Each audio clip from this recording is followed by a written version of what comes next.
rek mooy li nga xamante ni moo ñu amal ay élections te si loolee tout récemment ba njiitu réew mi génnee donc 3 avril ki nga xam ne moom mooy le candidat Khalifa Sall moom déjà il a montré les couleurs ne moom dialogawul. ok wane na boppam déjà.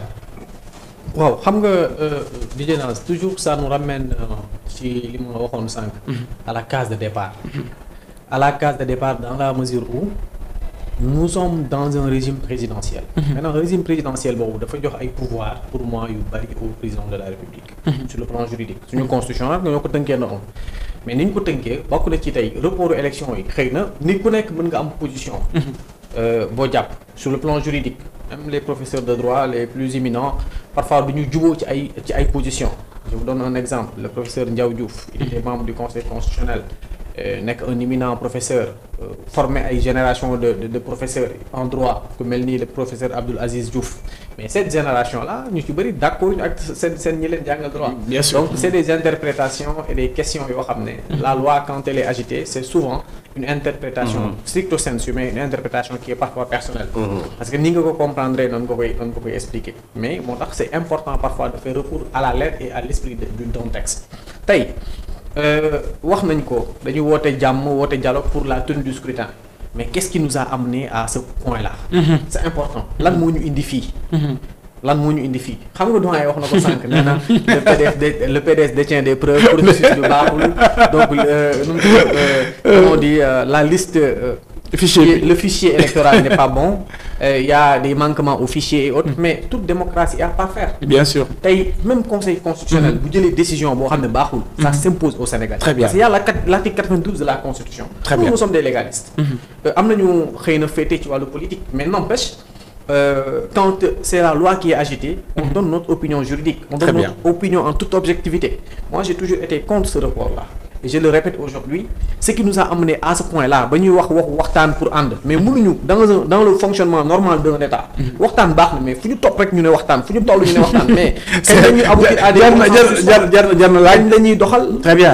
Donc il y a un temps pour discuter mais il y a également un temps pour passer le relais. Très bien. Là aussi il faudrait le dire comme ça parce que loolu mooy lii dëgg. C'est bon nag président de la République woote à l'apaisement c'est bon mu woo nit ñi ànd ñu dal waxtaan xool na la ñuy taxawale élection. Très bien. Mais jusque-là, il n'y a rien de clair, il n'y a rien de précis sur quand le Sénégal di dem élection présidentielle. Très bien. Amagul lu leer sur ces questions. Beneen bi wax nga ko sànq d'emblée lui le président de la République en un maître politique. Parce que il faudrait que nit ñi nangul ko ni. C'est quelqu'un boo xam ne ni très sincèrement nee nañu président Abdoulaye Wade moo ko jàngal politique. Mais est-ce que dépassé wul président Abdoulaye Wade ci wàllu politique à ce jour. Très bien. Dans la mesure où moi à chaque fois qu'il pose un coup politique da ngay xam ne c'est un coup de génie. Très bien. Parce que au-delà de l'aspect juridique aujourd'hui si on évoque les faits politiques qui se sont déroulés ci diggante bi mu reporté élection yi ak tey ñu ne ko report yi mënul nekk mais lan moo ci xew. Très bien. Alors lan moo ko ci fekk dara fekk ko ci dara. Alors donc si biir waxtaan bi am nañ ci suñu benn gan bu ñuy fekk si xam ngeen ko lool muy wuyoo donc Ibrahima Sall fekk baax fi nga xam mooy ASRED mooy donc yore kàddu li nga xamante ni moom mooy les détenus yi nekk si xam ne mooy les prisons. moom mi nag jamono ji nii mi ngi sa Mali donc exilé woon Ibrahima ñu ngi lay siyaar bu baax. ñu ngi lay siyaar bu baax a baax. Alors donc comme ni Sénégalais yëpp déglu nga kàddu yi nga xam ne njiitum réew mi yëkkati na ko ginnaaw ba mu doon jàkkaarloo ñi nga xamante ni ñooy taskatu xibaar yi. waaw déglu nañ ko comme Sénégalais yëpp déglu nañ ko déglu bu xóotu ci kàllaama olof yi ak ci kàllaama nasaraan yi déglu nañ ko déglu bu xóot def nañ ci ëpp jàngat am na jeexital boo xam ne def na ko ci ñun déglu nañ ko bu baax a baax a baax.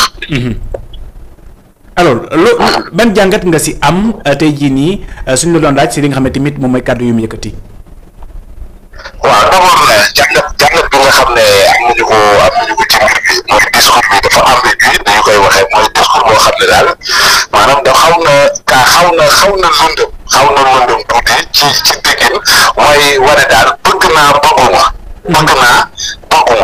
loolu discours bi loolu lañ ci njëkk jàngat parce que kàddu gi wax dëgg yàlla dese na leer parce que réew mi am na ay borom xam-xam te booy waxit dañu lay déglu dañu lay bàyyi bàyyee xel boo paree dañuy def lu ñuy wax ay analyse jàngat say wax yax par yax segg ko seggaat ko xool yow sa wax ji fan nga ko bëgg jëmale parce que liñ ci mën a jàpp mooy waxtaan bi daal xam nañ ne moom bëggoon ñu dugg ci mbirum politique ay affaire parti politique affaire yooyu dafa bëggoon daal ñu accentuer débat bi ci li nga xam ne nii moom mooy intérêt wu réew bi affaire élection présidentielle date bi ak yooyu yaakaar naa ne loolu mooy li sax moom waxtaan bi ñaareelu ponk bi nekk ndax moom dina dem bu le 2 avril jotee ndax moom dina tekki ndombal tànkam gannaaw constitution bi wax na ne mandat ba kenn mënu ko yokk kenn mënu ko wàññi ndax dina dem wala du dem moom it jàpp nañ ci ay kàddoom mu ne 2 avril maanaam foofu la mandat wam yem mais luy ñëw si sow bi nag mooy dafa cax sénégalais yi dafa leen ne dëgg la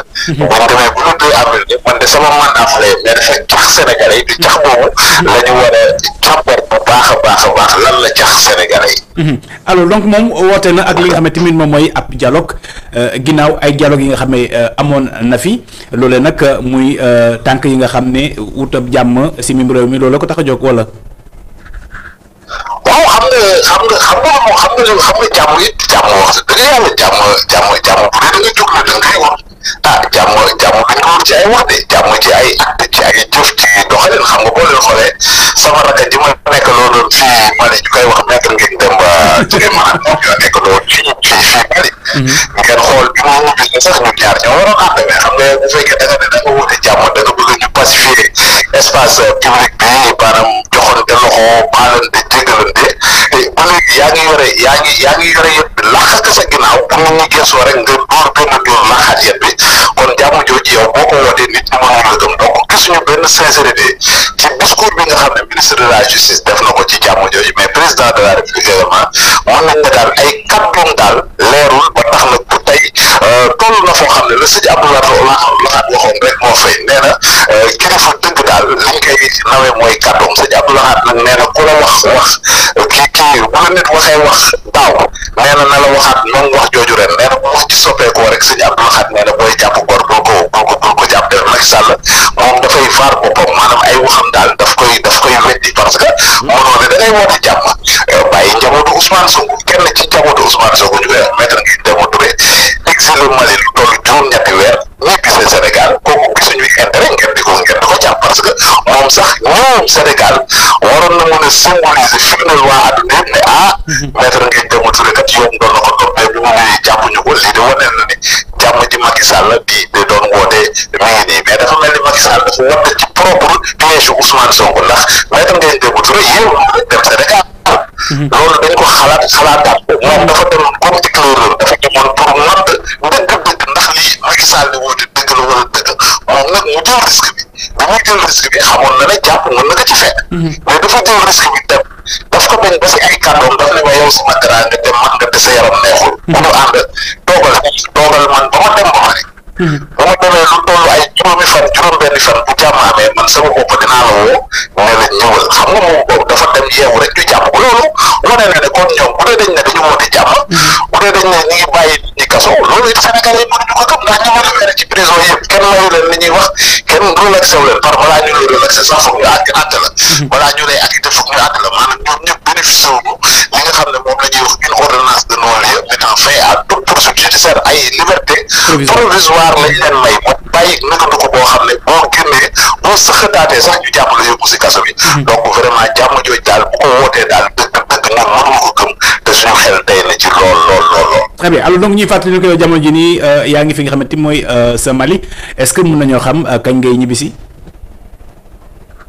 waaw xam nga ñibbisi ragaluñu ñibbisi pour ñu jàpp ñu man maa ngi fàttali chroniqueur judiciaire la consultant la nguuru Macky Sall googu liggéey naa ci donc du nekkuma nit koo xam ne dama ragal kaso wala yooyu moo tax ma ñëw Mali mais maanaam dama dul ab criminel dama deful jëye joo xam ne war naa mën a yóbbal sama bopp nguuru Macky Sall ñu dama jàpp te man defuma dara buñ ma jàppoon mooy dañ may noppi loolu mu wax de man wax mooy sama métier donc kon dinaa daw ba wax jooju ma doon def Sénégal ma am fu may laaxatu en toute sécurité mën ko kon ne di def loolu lañ nekk di def nii man ak yow kanta kañ laay ñibbi Sénégal yàgg du may ñibbi Sénégal ndax Mali gii dëkkuma fi man Sénégal laa dëkk fa laa am teranga fa la sama ndey nekk fa la sama baay nekk en tout cas si lu yàggatul tuuti man dinaa ñëw Sénégal même buñ ñuy jàpp yóbbu ñu kaso pare nañ pour assumer loolu nekkatul problème si ñun dinañu ñibbi Sénégal pour xool dëgg-dëgg ndax Macky Sall jàmm ji muy woote dëgg la ci moom wala dëgg ci moom pare nañu pour ñëw Sénégal même buñ ñuy jàpp quand soit le prix à payer. jërëjëf Ibrahima Sall donc fekk baax fi nga tamit mooy Asret moom mi ne nag jamono ji ñuy àddu dafa exilé foofule sa diwaanu Mali ànd ak ki nga xam ne tamit moom mooy Maître Demba Touré moom mi nga xam ne barki Dembo Ndiaye dégg ngeen la fa xew tey jii ne rek mi ngi woon fi nga xam ne tamit moom mooy sa parquet bële donc ñi nga xam ne tamit ay naataangoom di ay greffier ñoom ñi ne nag taxaw na temb rek ne audition boobule sa cabinet donc du fa am benn yoon alors dañ si ñëwaat si li nga xam ne mooy biir édition spéciale ba léegi rek ñu daal di jox kàddu ki nga xam ne tamit moom mooy maître Pam Moussa donc ba léegi rek si lu soxal li nga xam ne tamit mooy fu ñu doon waxee wàllu apaisement bi wàllu dialogue national dégg nga li nga xam ne Ibrahima Sall yëkkati na ko nee na Macky Sall dafay cax Sénégal yi. Bon. Comme nous on dit ni oui ni non. Wow, bon. Moi je l'ai dit depuis le début. Ni oui ni non. J'ai dit depuis le début que c'était pas du tout encore fixé. Les jeux n'étaient pas encore jetés. C'était pas encore très clair. Leeragul dans la mesure où xamuñu ban date la ñuy dem élection. Ça c'est un. Deuxièmement, leeraguñ dans la mesure où xamuñu ni. Ginnaaw bi président biralee ni il accepte que son mandat termine le 2 avril. Et qu'à partir du 2 avril. dina fexe ba joxe pouvoir bi bu mandat am jeexee. Mais là aussi président dogal ba muy jël ñaari anam rek la ko mën a jëlee. bu ñu demoon tey ba le 2 avril élection amul. wala ñu jàpp date boo xam ne nii bu ñu yeggee ci 2 avril day fekk du ñu xamagum kan moo koy remplacer. Très bien. ñaari mbir moom mooy mën a am. ñaari mbir yi mën a am xam nga lan la mooy soit. lui. En tant que président de la République et sur le fondement de l'article 36 alinéa 2 bi ñuy wax. te article 36 alinéa 2 bi dafa am ay interprétation yu ci am. Bien sûr. Mais naa ñëw d'abord ci ñaari hypothèses yi ma wax door a indi. sama point de vue juridique par rapport à l'article 36 alinéa 2. de la Constitution du Sénégal. Très bien. xam nga li tax ma ni ñaari anam rek la mën a jëlee décision à partir du 2 avril. Soit il décide de partir et de délaisser le pouvoir parce que mandat am jeex na. maanaam mu démissionné. ñu constater le vide juridique qu'il y a. Conseil constitutionnel wax kan moo koy remplacer. Parce que foofu aussi am na vide juridique. li tax ma ne am na vide juridique c'est une zone de non-droit. xam nga tax mu nekk zone de non-droit. Contrairement ak ñi jàpp ni. Sous le fondement de l'article 39 président bu ñu demoon ba le 2 avril nekkatul président assemblée nationale moom moo koy remplacer. L'article 39 ne prévoit pas ce cas. L'article 39 cas yi mu prévoit mooy en cas d'empêchement du président. En cas d'empêchement définitif wala en cas de décès wala en cas d'indisponibilité définitive. loolu la article 39 prévoit ci la wax ni le président de l'Assemblée nationale moo koy remplacer mais après les 90 jours wala dans les 60 wala 92 jours francs il est dans l'obligation de tenir des élections présidentielles. Mais l'article 39 ne parle pas de la situation où il y a une vacance du pouvoir, ne parle pas de la situation où le mandat du président de la République a expiré et qu'on ne connaît pas encore son successeur. Très bien. Démocratiquement élu. Donc loolu dafa nekk vide juridique boo xam ne l'avis du Conseil constitutionnel va compter parce que on va soit recourir à la jurisprudence constitutionnelle te cas bu mel noonu je pense que musul posé wu Sénégal wala soit ñu bàyyi les juges du Conseil constitutionnel ñu def office de création de li ñuy wax de normes juridiques maanaam ñoom ñu wax interpréter joxe parce que ils sont obligés de dire le droit parce que un magistrat bu ñu la saisir tu es obligé de dire le droit sinon tu peux être poursuivi pour déni de justice. Ils feront office maintenant de création d'œuvres juridiques pour dire que à partir de ce moment-là soit ñoom mën nañu wax ni le président en exercice moom mooy continuer toujours en application de la Constitution en application de l'article 36 alinéa 2 wala soit ñu wax ni c'est le président de l'Assemblée nationale moom mooy jël pouvoir bi en application de l'article 39 wala soit ñu wax ni c'est le premier ministre même qui prend le pouvoir te su boobaa ñoom ils auront les arguments juridiques nécessaires pour donner une décision sur le cas. Très bien. Mais en tout état de cause li tax président Macky Sall mu ne moom le 2 dina joxe pouvoir bi le 2 il peut bien donner le pouvoir mais l'avis du Conseil constitutionnel bi mu wax ni dinañ ko saisir bu fekkee jubóowuñu ci kàddu Conseil constitutionnel boobu moom mooy déterminer l'issue de ce jeu-là. Instant bi le maître du jeu par rapport ak fi ñu toll ci sur le plan politique gëm naa ni ginnaaw entretien bi président def le maître du jeu dans un premier temps c'est les acteurs politiques te bu ñu jubóowul le maître du jeu sera le conseil constitutionnel. patate chaude bi nga xam ne moom le conseil constitutionnel sànni woon président de la république ci décision bi mu mujjee jël ne ko yéen les autorités compétentes xool leen ni ngeen organiser les élections dans les meilleurs délais sa mandat day jeex le 2 avril loolu le président organisé waat. nar ko jëlaat. delloo ko acteurs yi. acteurs yi bu ñu si jubóowul. moom mu nar ko delloo conseil constitutionnel. pour wax ko ni man d' accord sama mandat jeex na. d' accord taxawee naa ni. alors léegi nag nooy def ak sa. alors loolu sama question balaa may ñëw si kii tamit moom mooy sëñ Cissé. est ce que tey jii nii le président Macky Sall nekkul di waxaat parce que tey jii nii déggoon nañ fi mu addu si beneen suñu yeneen naataango yu nekk sa Europe international yi moo xam ne instant yi fu mu toll nii daal di addu si ñi nga xam ne mooy les politiciens ne leen su ngeen mënul juboo ngeen nekk benn man soo ngeen xeefee dinaa ko jox yeneen force.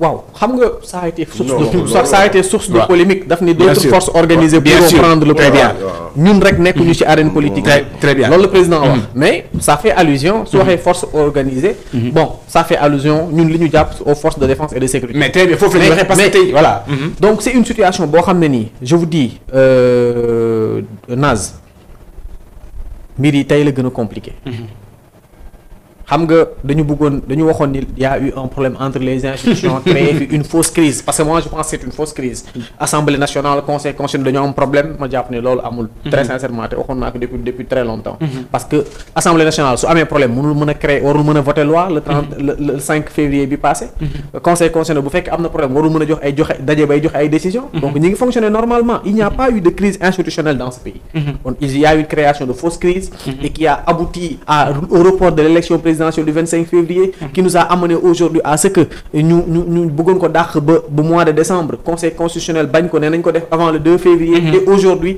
ñu demaat ci ay wàllu concertation te concertation boobu tey xamuñu lan la mën a jur xamuñu ndax dina jur consensus fort xamuñu ndax dinañ ci jaar am date élection bu leer donc li fi nekk tey moom mooy que le Sénégal est dans l'impasse. Très bien nous sommes vraiment dans l'impasse. muy yoo xam ne ba léegi laaj la boo xam ne amagul benn tontu ba léegi mooy kañ la ñu amal li nga xamante ni mooy ay élections waaye suñu gisee donc ba léegi gis nañ ni parti démocratique sénégalais ñoom ñu ngi langaamoo ba léegi si jeu bi ñoom jàpp ne coûte que coûte ñoom ñoo ñëwee seen candidat donc di Karim Wade day bokk par force te ñenn ñi si ay ñooñam barki Demba Ndiaye rek fi nga xam ne mooy seen permanence ñu ngi doon sàkku si mi nga xam ne mooy seen mbër mu daal di teewal boppam dëggal boppam fii nga xamante ni moom mooy réew mi. waaw la question c'est pour moi. bien sûr. voilà d'accord donc li may njëkk a wax mooy kenn mënul taxaw ne crise institutionnelle amul Sénégal. mais ban crise.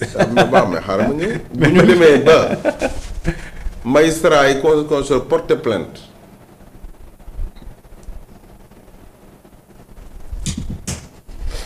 nu mu tuddati les députés du peuple def commission d'enquête wax ne avocat yéen boo leen ñëwul yéen conseil constitutionnel boo leen ñëwul répondre yéen tamit bu ñu demander pour ngeen def enquête du ñu bàyyi suñu député yi ñu dem kon crise am na c'est ça c'est la crise réelle loolu lu ko indi nag mooy te ñiy jéem a bañ mbir bi on le sait xam nañ leen c'est le lobbying France Afrique.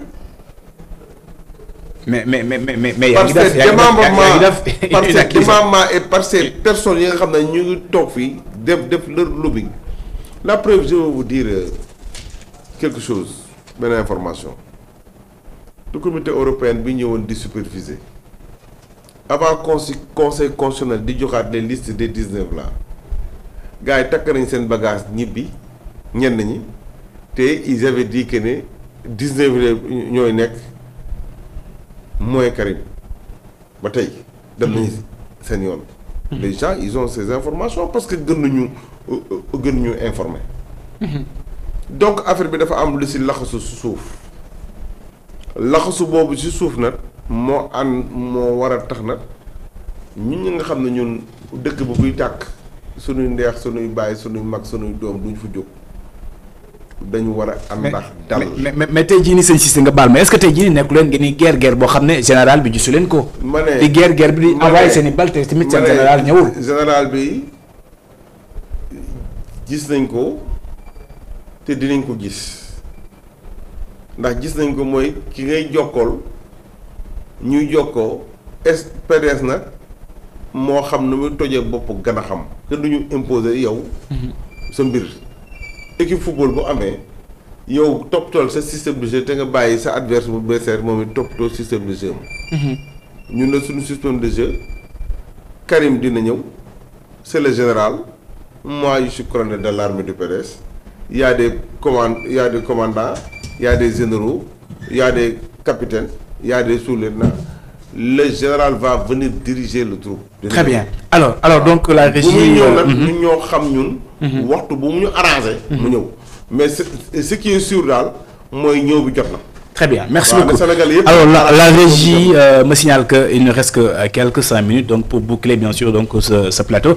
Alors donc maître Pape Moussa alors ba léegi ñu ngi ci li nga xam ne mooy suspense yow wax nga ko léegi.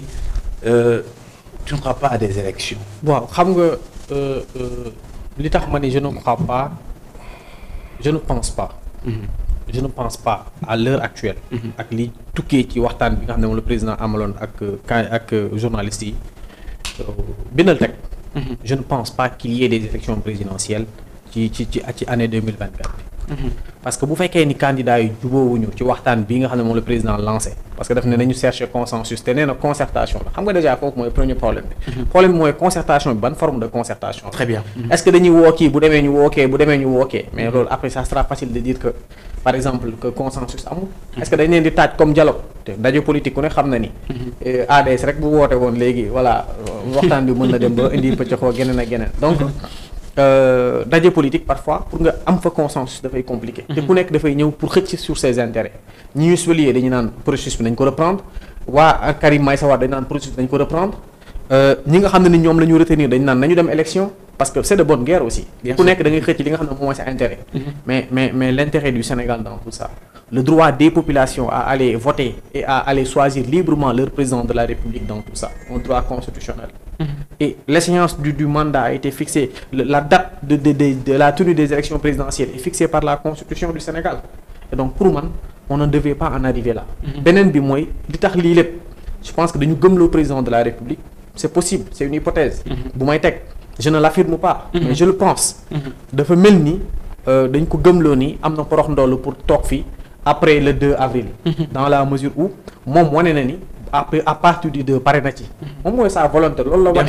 mais président wane woon na volonté wu ni dafay wàññi mandat mais bi ko conseil constitutionnel neewoo mënoo wàññi mandat dafa mujjee toog durée boobu. kon est-ce que moom bu wanee volonté à travers entretien bi mu am léegi. su wanee volonté wu dem. te mandat bi jeex le 2 te amul successeur. bu ko conseil constitutionnel neewoo yaa fiy toog. mais est-ce que kon su boobaa du obligé toog fi en tant que président de la République. ba keroog conseil constitutionnel di wax ni nañ defaat élection yi parce que conseil constitutionnel mën na ñëw daal di ne acteurs yi waxtaan nañ maa jëloon décision ne leen ngeen ñu xool nan la ñuy defee élection yi mais conditions yi réunirul y a un problème acteurs yi jubóowuñu et que hivernage baa ngi ñëw et autres donc nous avons décidé de reporter à l'élection présidentielle vers le mois de février de 2025. lan mooy xew. Est-ce que c'était quelque part l'image donc du Sénégal sera ternie complètement ternie te ça je ne le voulais pas pour que loolu bëgguma woon mu nekk événement buy am ci Sénégal ci kaw magistère président de la République ginnaaw liggéey bu am solo bi mu def ci Sénégal ginnaaw ni ñu ko bàkkee ci Sénégal ak taxawaay bi nga xam ne mos na ko am sur les institutions mais parfois c'est la politique qui prend le dessus de telle sorte que parfois les hommes danañ mën a jël parfois ay décisions yoo xam ne dañuy dem ba ci biir dañuy am nekk dans l'impasse parce que article 36 bi ñuy wax alinéa 2 de la constitution cas bi mu prévoir encore aussi parce que nañuy lire disposition yi di ko comprendre avant ñu ciy jël position parce que article 36 alinéa 2 de la constitution cas bi mu prévoir daf ni en cas que le président en exercice continue à exercer le pouvoir jusqu'à l'installation de son successeur xam nga article boobu loolu la wax ku mel ni maître Doudou Ndoye avec tout le respect qu'on lui doit nekk un doyen nekk une sommité sur le plan juridique wax ni article boobu mooy permettre président au-delà du 2 mu toog fi loolu mooy son interprétation mais y a quelqu'un comme Abdelkader Boye ex-recteur de l'université Cheikh Anta Diop qui est un éminent juriste qui a une position contraire et moi je partage cette position de professeur Abdelkader Boye parce que la disposition est claire la disposition nous dit que président de la République dafay toog ba keroog ñuy installer son successeur. Très bien. Les mots ont des sens mais son successeur. dafay fekk ni cas bii nii kaawu article 36 buy appliqué wu ci day fekk ni. ñu xam d'abord kan mooy son successeur. su boobaa lay mën a toog di continuer ba son successeur jël le pouvoir.